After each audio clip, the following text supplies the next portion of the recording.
10, 9, 8, 7, 6, 5, 4, 3, 2, 1.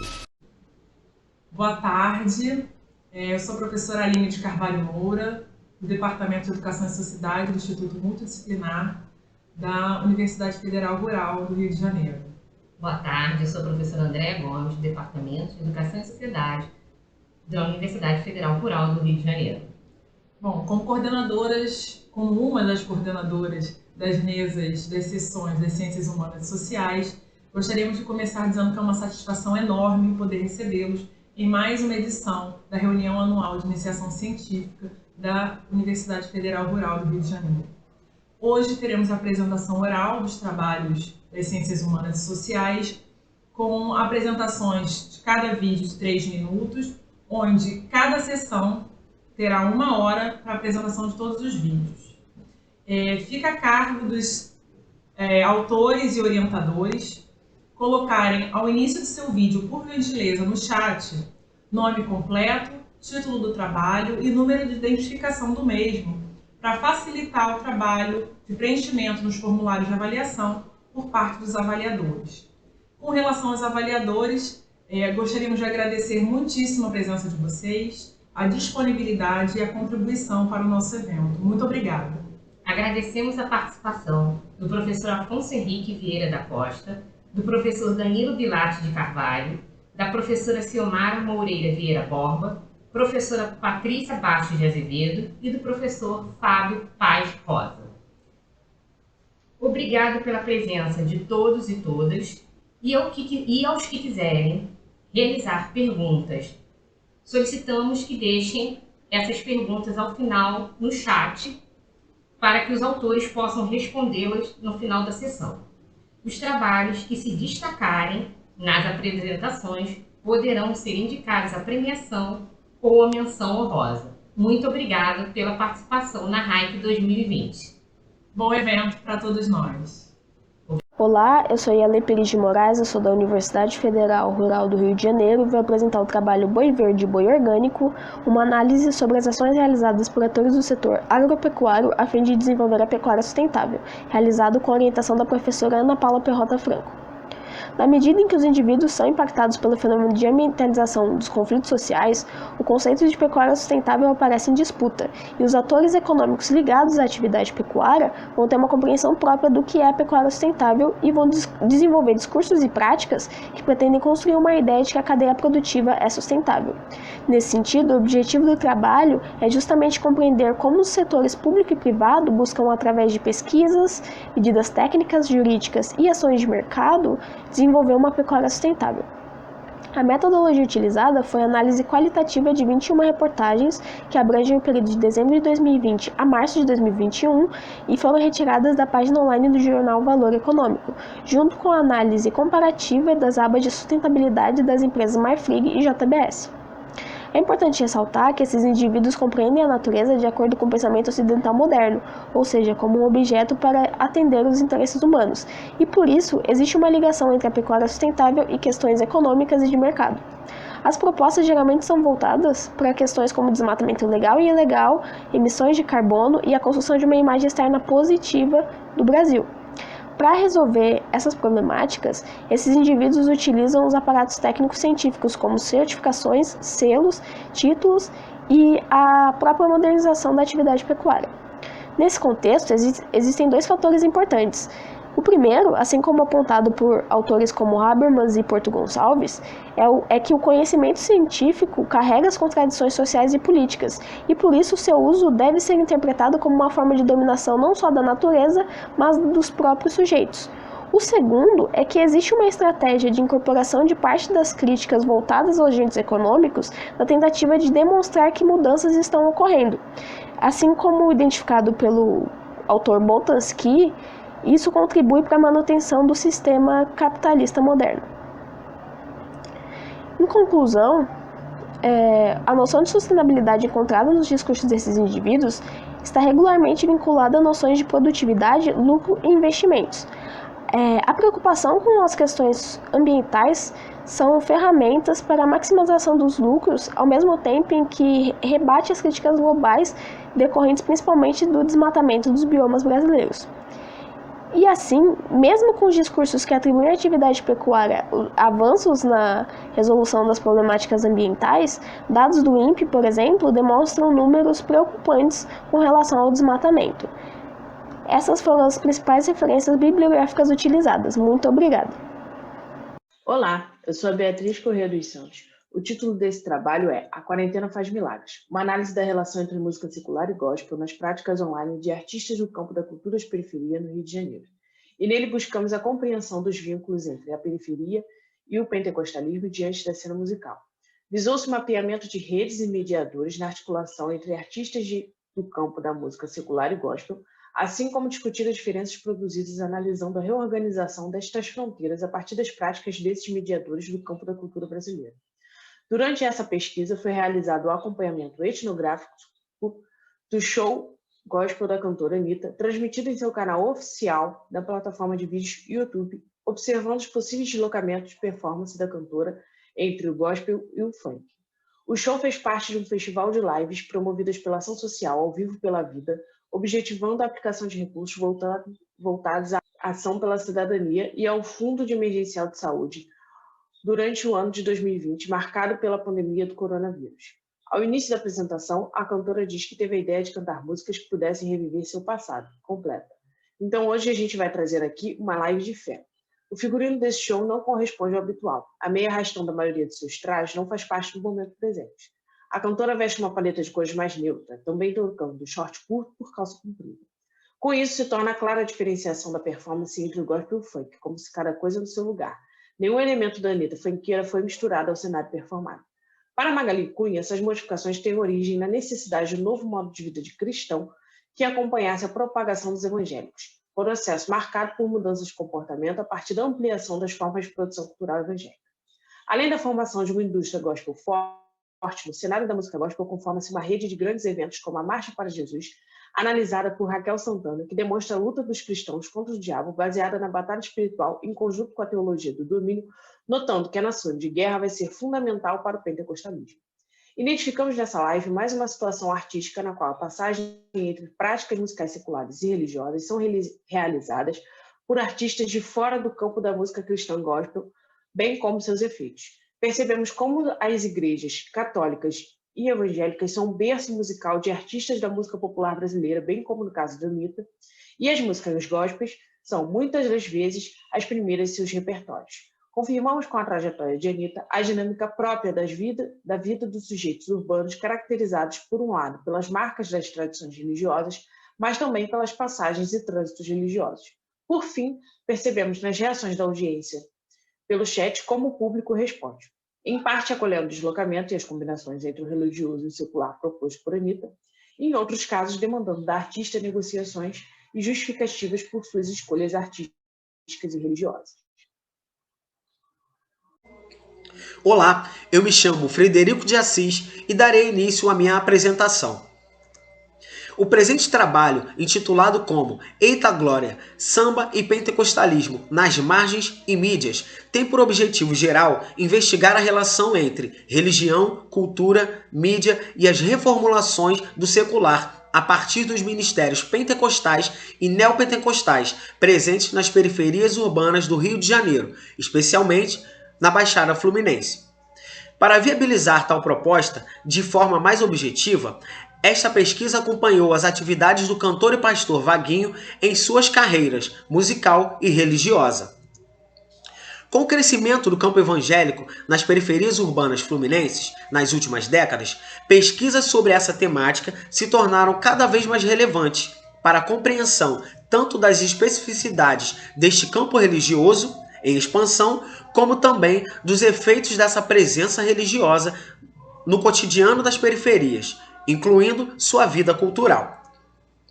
Após um acúmulo de pesquisa etnográfica em anos anteriores junto aos eventos artísticos do cantor, em 2020, no contexto da pandemia da Covid-19, esta pesquisa expandiu-se para uma etnografia digital, dedicando-se à análise da live do Vaguinho.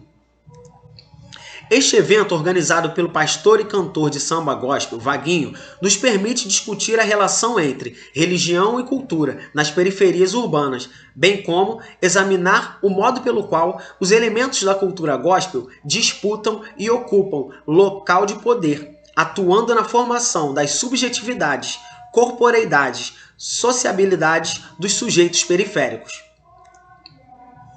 Destaca-se ainda nesta live o protagonismo dos sujeitos negros pertencentes às camadas socialmente marginalizadas, que operam ativamente nas igrejas, reivindicando ou negociando espaços, conforme os contextos lhes permitam.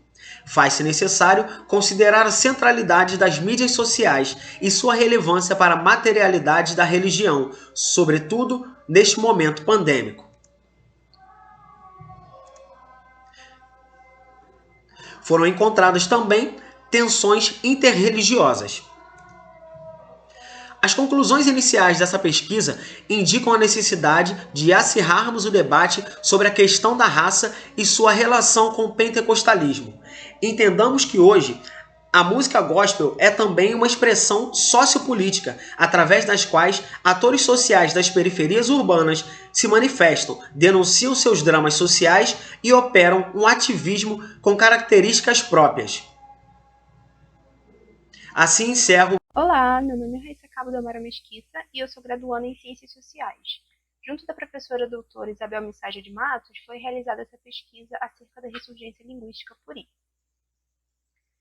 Essa análise foi produzida com o objetivo de investigar o contexto histórico de invisibilização dos povos puri e o seu consequente processo de retomada étnica através de um processo de revitalização linguística.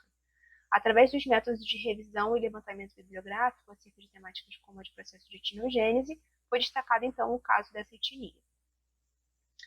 Os resultados obtidos demonstram processos históricos violentos que aqui foram analisados enquanto ferramentas para a invisibilização dos povos originários, especialmente durante o século XIX.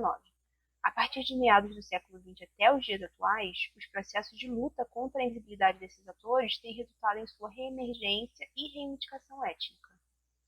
Os povos puri são originários do sudeste brasileiro e eram tidos como desaparecidos desde o fim do século XIX pela documentação oficial.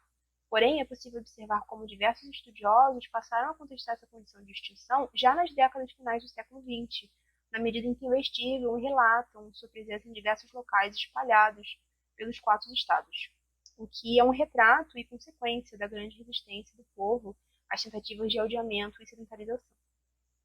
No censo do IBGE de 2010, estão registrados 675 puris nos 4 estados de ocupação original, 335 em Minas Gerais, 159 no Rio de Janeiro, 113 no Espírito Santo e 24 em São Paulo.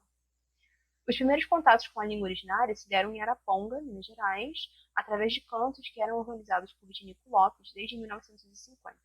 Com a sua morte em 1990, a partir de 96, o seu filho Jurandir Lopes passa a traduzir as canções apreendidas com o pai, utilizando registros de oralidade do século XIX, tais como vocabulários registrados por viajantes e também junto à sobrevivência de palavras na oralidade local. Já em 2018, se oficializa o Tchemin Puri, que é um grupo de pesquisa e revitalização da língua puri, então rebatizada como Quaitiquingue, com base na aldeia Maracanã, no Rio de Janeiro. Então, retomando essa discussão sobre a invisibilização dos povos indígenas, é possível concluir identificando a efetividade das intenções colonizadoras do Estado luso brasileiro. O processo de etnogênese aqui relatado é um claro sinal das formas de resistência nativa frente a esses violentos e frequentes processos de apagamento ao longo dos séculos, onde os indígenas finalmente vão retomando seus espaços por direito. O processo de ressurgência puri, junto à revitalização de sua língua, é um importante exemplo, entre outros, que acontecem nesse século, e que são fomentados por revoltas que demonstram permanência e o não esquecimento de suas origens étnicas. Muito obrigada. Meu nome é Isabela Ferreira Silva e meu trabalho se chama Região do Saara enquanto paisagem cultural construída pela imigração. Esse trabalho ele é a continuação do projeto de pesquisa anterior e buscou compreender a relação dos imigrantes sírios com a cidade carioca partindo da região do Saara. Averigou-se a diferença entre os imigrantes e refugiados, analisou-se o contexto histórico da imigração síria para o Brasil e para o Rio de Janeiro e compreendeu como ocorreu a instalação desses imigrantes na cidade do Rio de Janeiro. Para isso, nós fizemos uma pesquisa documental e bibliográfica, fizemos também entrevistas com imigrantes, descendentes de imigrantes e representantes de diferentes instituições de acolhimento. Também fizemos um trabalho de campo na Saara e em busca da localização das barraquinhas de comida árabe na cidade do Rio de Janeiro. Né? Analisar o Saara enquanto paisagem cultural construída pela imigração é essencial para resgatar a memória do lugar. E vemos que a distribuição geográfica desses imigrantes sírios, da imigração tradicional, foi sobretudo nos estados de São Paulo, Minas Gerais e Rio de Janeiro. Sendo que, quando chegam no Rio de Janeiro, eles acabam como um todo, se espalham no Rio de Janeiro como um todo, mas especialmente na região da Rua da Alfândega e adjacências. O perfil desses imigrantes acabam sendo principalmente de homens, apresentando um alto índice de masculinidade. E quando nós falamos dos refugiados, nós vemos que o número de refugiados reconhecidos é menor do que o número de carteiras de trabalho e previdência social que são emitidas. A relação desses imigrantes no Rio de Janeiro, nós vemos duas, que é a imigração tradicional, que é na parte da Saara, e a mais recente, que seria a das barraquinhas de comida árabe, que acabam se localizando em diversos locais da cidade do Rio de Janeiro. No Saara, nós vemos os prédios que eram embaixo os comércios, em cima eram as residências, né? E também é marcado até pela estátua que tem, que é a estátua do mascate. As barraquinhas de comida árabe, elas estão localizadas em várias regiões do Rio de Janeiro, principalmente nos bairros que são na Zona Norte, no Centro e na Zona Sul. E enquanto sua distribuição geográfica, ela está muito próxima à mesma localização dos metrôs. Né? Podemos falar, então, que os novos imigrantes de origem árabe não mais se localizam em uma região central, como no século XIX e XX, mas acabam ocupando diferentes espaços dentro da cidade. Citruzzi disse que a masqueteação foi essencial para a integração dos imigrantes sírios no século XIX, na região do Saara. As barraquinhas hoje acabam exercendo essa função. O que percebemos é que o perfil desses estrangeiros se manteve estável, sendo composto por homens jovens, mas que agora migram de forma involuntária e recebem o status de refugiado, né? E sendo que, para isso, eles se estabelecem na cidade carioca com dificuldade e acabam indo para o trabalho informal. E as barraquinhas acabam funcionando como o primeiro elemento de integração. Olá a todos e todas, meu nome é Renan Chileto, sou do curso de Ciências Sociais, sou bolsista da professora Nara Luna, num projeto de pesquisa que investiga aborto e diversidade sexual no Congresso Nacional.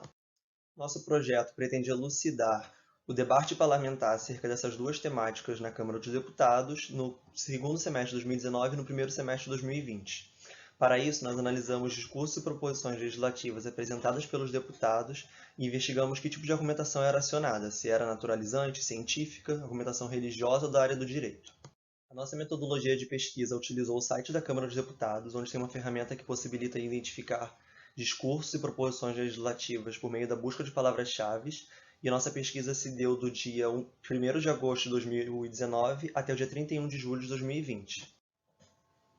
Após a localização desses documentos, eles foram classificados em pró-escolha ou pró-vida, no caso do aborto, contrários ou favoráveis à diversidade sexual. Os resultados quantitativos da pesquisa nos permitem perceber que não há atuação parlamentar pró-escolha na Câmara dos Deputados, pois não foi localizada nenhuma proposição que visasse a regulação do aborto ou a legalização do aborto voluntário no Brasil. Por outro lado, foram apresentadas 9 proposições pró-vida. Já em relação à diversidade sexual, houve uma predominância de proposições favoráveis, sendo 15 das proposições localizadas favoráveis à diversidade e 9 contrárias. Algumas temáticas recorrentes foram de deputados anti-aborto e deputados anti-diversidade acusando o STF de estar praticando ativismo judicial, favorável ao aborto ou à diversidade sexual. Eles criticaram a DPF 54, que foi da permissão do aborto em caso de feto com anencefalia, o julgamento da DPF 442, que versa sobre o aborto voluntário, e a ADO 26, que criminalizou a LGBTfobia. Muitos deputados também criticaram a produtora Porta dos Fundos, a Netflix e o YouTube Felipe Neto, devido a posicionamentos políticos favoráveis à diversidade sexual.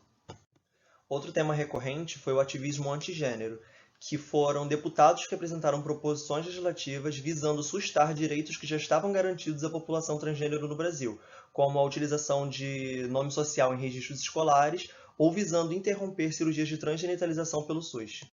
Bom, é possível concluir que a Câmara dos Deputados parece mais aberta a garantir direitos à população LGBT do que a garantir direitos ao aborto legal, tendo em vista que não houve nenhuma proposição legislativa favorável ao aborto e tivemos uma predominância de proposições favoráveis à diversidade sexual do que contrária. Entretanto, também cabe ressaltar que há uma articulação conservadora que se utiliza da categoria acusatória ideologia de gênero para barrar avanços dos direitos LGBT no Brasil. Essas são as referências bibliográficas e eu agradeço muito pelo espaço. Obrigado.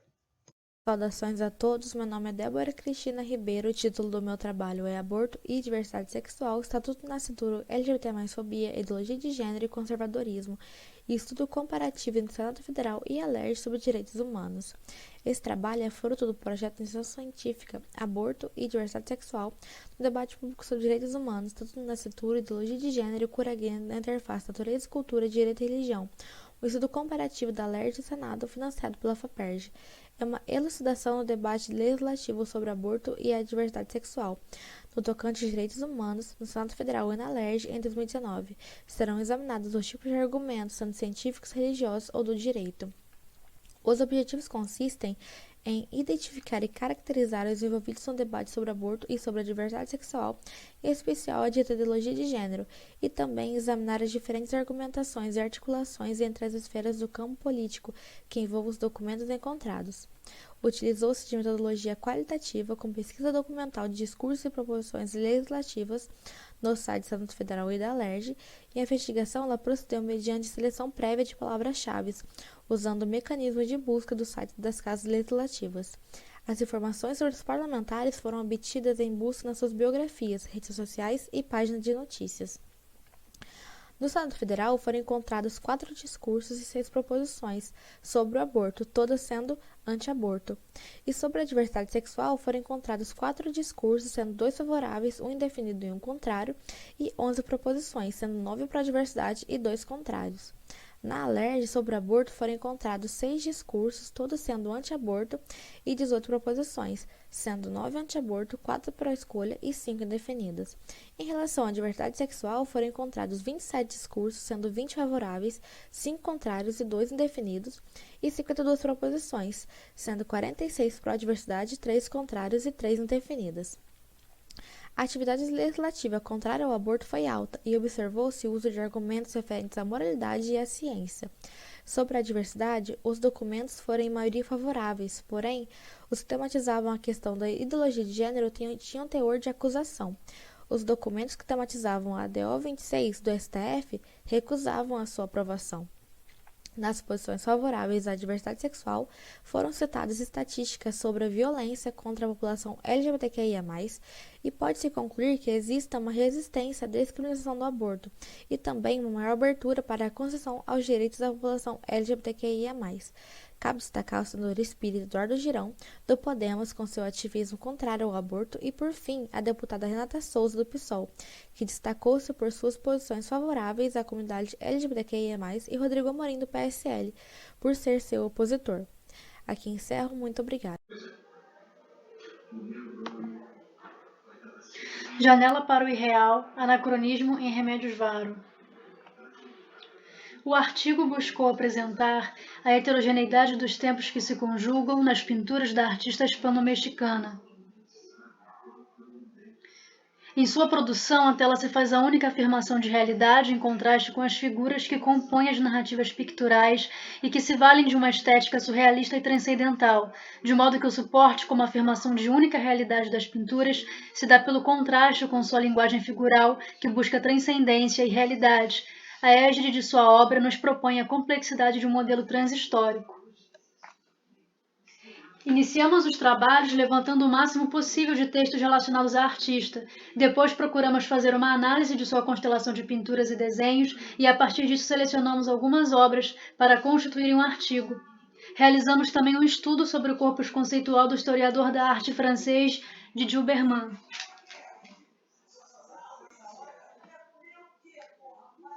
Queremos dizer que a força plástica da constelação das pinturas deixadas por Varo remete cristalinamente a 2 tempos diferentes, fazendo de sua obra um palimpsesto que utilizou para escrever narrativas imagéticas que, ao serem analisadas, acusam a existência de um passado descortinando uma brecha que acusa a irregularidade cronológica de uma obra que é considerada surrealista, produzida na primeira metade do século XX, mas que aponta para o uso de uma técnica tridimensional desenvolvida na época da Renascença e que, em grande medida, estava sendo negada na contemporaneidade da artista. Para tanto, mobiliza-se a noção de anacronismo que o historiador da arte de Gilberman desenvolve. Analisando aspectos imagéticos das obras de Varo, nota-se a articulação entre técnica renascentista e técnica estética surrealista. Em vista disso, buscamos elucidar que o modelo de temporalidade necessário à compreensão do sintoma nas pinturas da artista não é redutível nem aos princípios idealistas da vanguarda surrealista, nem aos recursos técnicos do período clássico, mas antes um ponto de encontro dinâmico. O que nos interessou foi destacar esses elementos heterogêneos nas pinturas de Varo, que se conciliam, desvelando os tempos presentes na imagem e que diante de nós se associam em planos que ao mesmo tempo se evidenciam e se obscurecem, partindo do anacronismo como chave de leitura. Esse sintoma nas pinturas da artista revela uma espécie de diferença de tempos que frustra a busca de identificação de suas obras dentro de um sistema de escolas de pintura de acordo com sua época.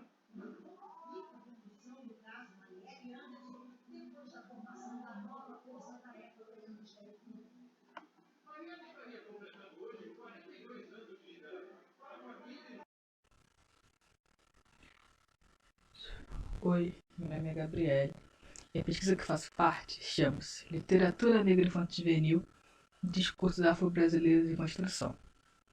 A pesquisa começou em 2015 e desde então a gente faz levantamento e classificação de obras de literatura infanto-juvenil que abordam temáticas afro-brasileiras, especialmente desde a promulgação da Lei 10.639.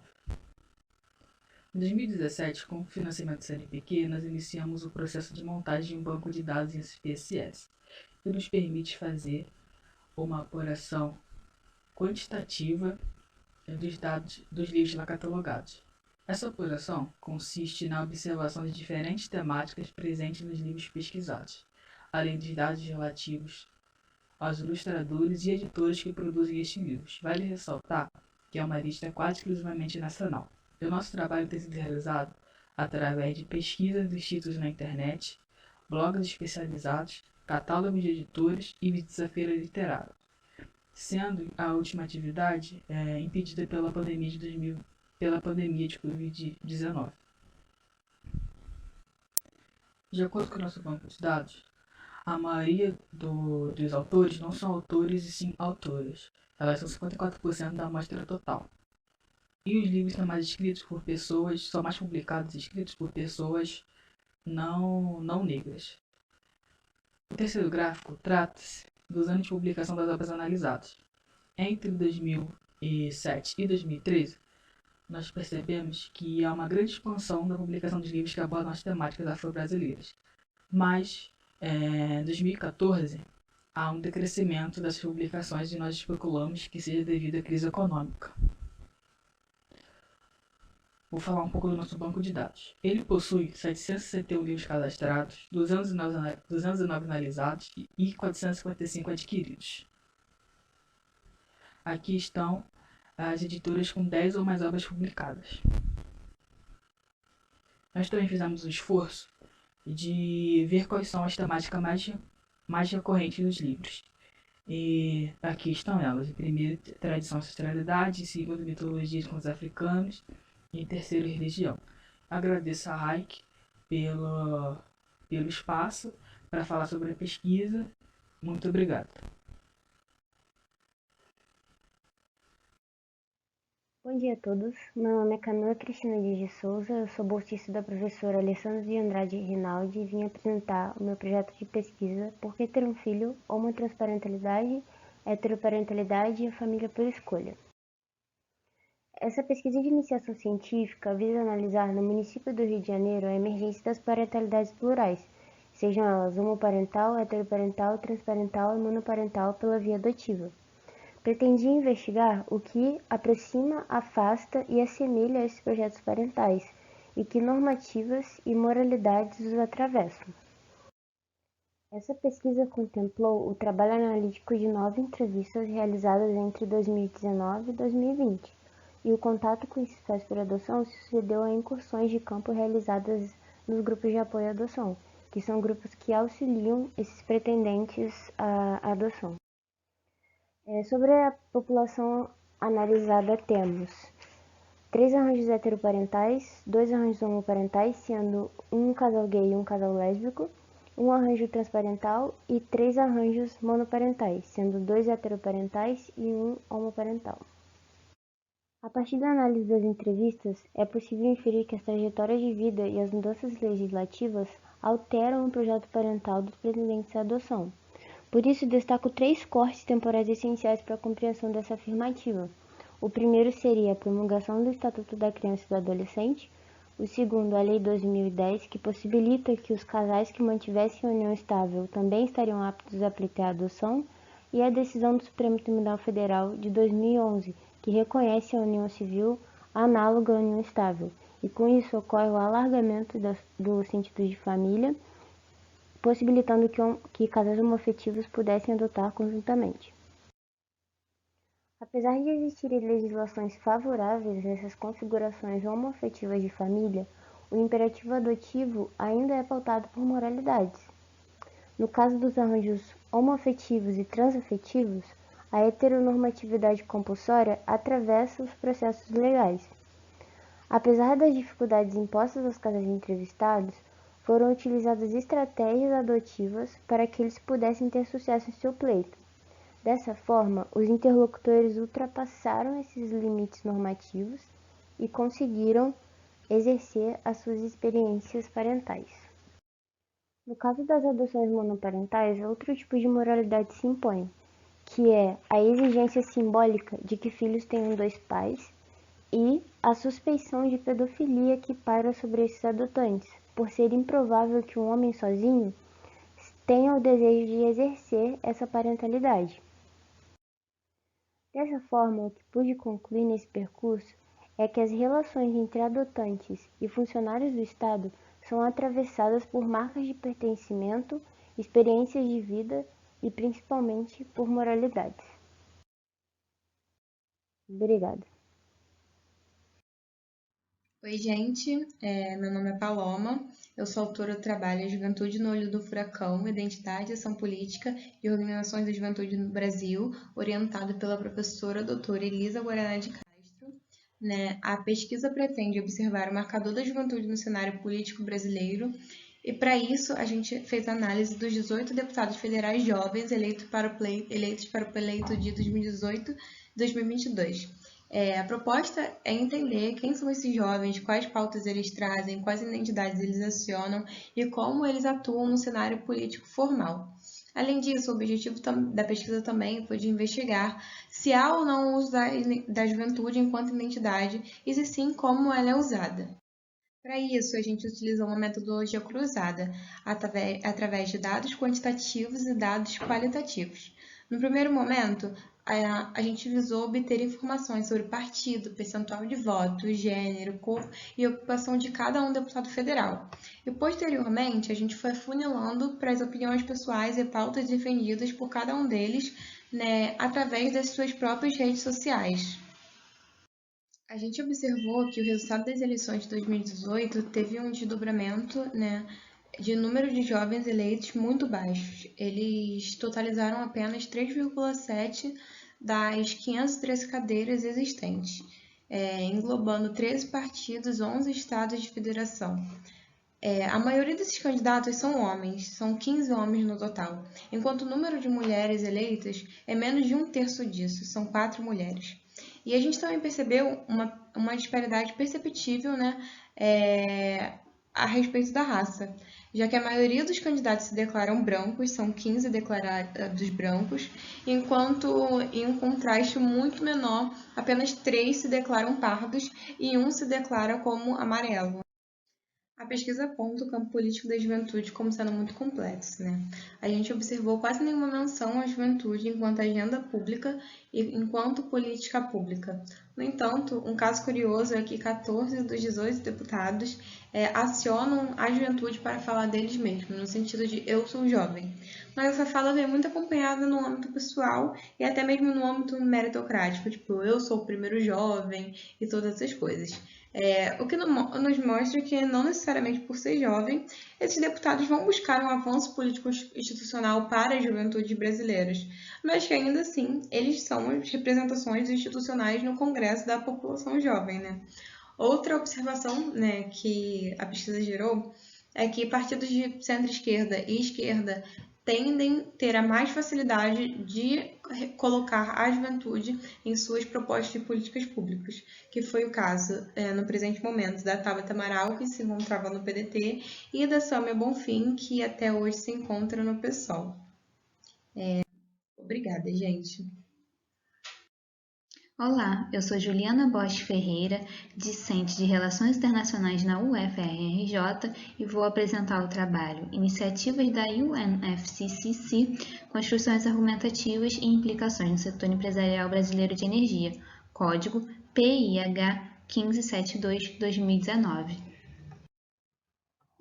Bom, nós observamos os discursos abordados nas iniciativas da Convenção 4 das Nações Unidas sobre a Mudança do Clima, que juntas possuem o objetivo de alcançar a neutralidade climática até 2050. Nossos objetivos foram caracterizar os discursos dos atores envolvidos e mapear implicações políticas e socioambientais de ações que visam financiarizar a natureza. A nossa pesquisa foi elaborada através de um mapeamento e análise de discursos, levantamento de ações cadastradas nos portais virtuais da Convenção e uma revisão bibliográfica no campo da economia política do clima, trabalhando com 3 principais categorias de análises: financiarização da natureza, economia verde e desenvolvimento sustentável. Uma das ações que nós acompanhamos foi a Climate Ambition Alliance, que fundamenta seu discurso na urgência de mobilizar a transição de uma economia cinza para uma economia verde. Algumas empresas do setor brasileiro de energia aderiram à ação e assumiram compromissos, como a precificação do carbono. Os discursos proferidos por estas empresas demonstram o intuito em promover o desenvolvimento aliado à sustentabilidade, como uma forma de abrir novos mercados, inclusive financeiros, e assegurar a lucratividade. Acompanhamos também como políticas e discursos que buscam financiarizar a natureza em nome das mitigações climáticas têm afetado povos originários e comunidades tradicionais no Brasil, que relatam restrições do uso da terra para atividades de subsistência e a sua exclusão em processos decisórios, em locais onde são implementados projetos que visam a comercialização do carbono. Compreendemos que esta estratégia adotada pela Convenção é a escolha de confiar ao mercado a capacidade de resolver a crise ambiental, através da geração de oportunidades mercadológicas. Ficou evidente que estes atores compreendem as mudanças climáticas como uma oportunidade de abertura de novos mercados e investimentos. E apesar de pretenderem ser amplamente aceitos, os seus discursos e políticas sugeridas encontram resistências de grupos que não acreditam no mercado como um mecanismo de superação de desigualdades socioambientais. Vamos às referências. Henrique Seura, de 2004, Climate Ambition Alliance, 2019, Conselho Indigenista Missionário, 2012, Fabrina Furtado, 2016, Global Climate Action 2014 e Utah Kill 2015, Camila Moreno et al. 2016 e Wall Street 2014. Olá, me chamo Mayara de Souza Bispo e a minha pesquisa se intitula O Problema da Obra de Arte na Época da Reprodutibilidade Técnica. Walter Benjamin dualiza a relação entre uma imagem e sua cópia. De um lado, a duração e a unicidade da obra original, enquanto há a transitoriedade e a repetibilidade da reprodução de outro. Benjamin fala sobre o aqui e agora da obra de arte, portanto, 2 dimensões, uma espacial e outra temporal. Além disso, ele reforça a questão da essência da obra de arte, ou seja, a sua aura, o que a faz única, singular. Nesse sentido, Benjamin faz algumas reflexões, nos convida a pensar sobre a transformação funcional da obra a partir da arte cinematográfica. Por exemplo, será que um filme, se utilizado para manifestar politicamente a conformação das massas ou a sua revolução, permanece uma obra de arte? Devemos ser levados a essa reflexão e pensar sobre a alteração do cerne da obra nesse sentido. Há também a apresentação de concepções importantíssimas, como a estetização da política e a politização da estética. A primeira concepção está relacionada à forma pela qual a ideologia fascista domina as massas proletárias. Já a segunda significa o outro polo ideológico. Opera com viés de igualdade social, promovendo, através da arte, a adesão de políticas sociais, objetivando o bem comum. Diante disso, podemos constatar que a obra de arte, na época de sua reprodutibilidade técnica, ao ser apropriada ideologicamente, pode significar diferentes representações políticas. Essa apropriação, sem dúvida, alterna o cerne da obra de arte, ou seja, a sua aura. E, por fim, gostaria de mencionar algumas referências bibliográficas envolvidas no estudo. A principal é Magia e Técnica, Arte e Política, Obras Escolhidas, terceira edição, de Walter Benjamin, da editora Brasiliense. E filmes relacionados à temática da estetização da política e politização da estética, como Tempos Modernos e Arquitetura da Destruição, respectivamente. Obrigada. Olá, meu nome é Carlos Eduardo da Silva Vieira. E o título do meu projeto de pesquisa é Justiça e Amizade em Aristóteles, a busca do bem comum na comunidade política. Através da justiça e da amizade política, Aristóteles almejou preservar o bem comum nas cidades. Para ele, o conceito de bem comum exprime a ideia de um bem que não é somente bem individualmente falando, mas sobretudo é mais nobilitante porque possibilita o florescimento de um benefício para todo o corpo cívico. A contribuição aristotélica para a contemporaneidade é o reconhecimento da relação de correspondência entre o conceito de bem comum e a alteridade construída a partir do fortalecimento dos laços em comunidade durante a epidemia do coronavírus, a utilização de máscaras em locais públicos, o respeito às normas de distanciamento social, a importância do fomento às pesquisas científicas e da compra e produção de vacinas, dentre outras medidas que trabalham no sentido de minimizar a propagação do vírus e resguardar a saúde de todo o corpo social. A metodologia utilizada é de cunho bibliográfico e apoiou-se especialmente em 2 livros de Aristóteles, a Ética Nicômaco e a Política. Como obras de apoio, também foram utilizados textos de comentadores contemporâneos, como Marcos Engano e Richard Baudelaire. A partir da leitura, seleção e interpretação de passagens, buscou-se construir um debate crítico e reflexivo. A investigação conceitual enseja um exame crítico dos problemas enfrentados durante a pandemia da Covid-19, que possibilita avaliar os valores em que nosso modo de viver estão ancorados. Como resultado cerne da pesquisa, constatou-se que justiça e amizade são imprescindíveis para a concretização do bem comum na comunidade política. Para Aristóteles, a virtude da justiça geral é a observância da lei. Além disso, ela é definida como virtude sobremodo completa, uma vez que engloba o exercício de todas as demais virtudes particulares. A partir da análise da passagem da Ética Nicômaco 1130b, é notório observar que a justiça geral é requisito basilar para os legisladores, que são responsáveis por germinar as normas prescritivas que guiarão a conduta do cidadão para a realização do bem comum nas cidades. Tais preceitos expressos na Constituição recomendam muitas das virtudes particulares, como a coragem e a temperança, por exemplo. Em contrapartida, as manifestações normativas proíbem e condenam atividades viciosas. Ademais, Aristóteles salienta a importância da amizade política em manter as cidades unidas. Ela seria o liame que conservaria a integridade do corpo social, a forma harmônica de coligação que se empenharia na conquista do bem comum nas cidades e resolveria a problemática da inimizade entre os concidadãos, esforçando-se em efetivar o acordo mútuo entre as pessoas. Nas palavras de Aristóteles, a concórdia parece, pois, ser, tal como já foi dito, um certo laço de amizade que une os cidadãos em torno de determinado objetivo, a saber, dos seus interesses comuns e das coisas concernentes à vida de todos os dias. A virtude da justiça é fundamental para a efetivação de uma educação em prol do bem comum nas cidades.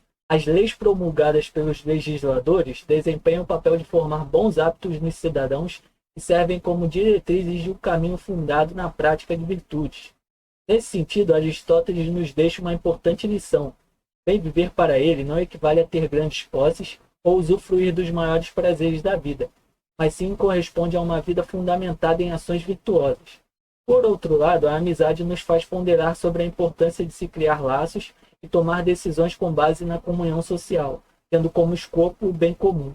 Aqui temos as referências bibliográficas da pesquisa e obrigado.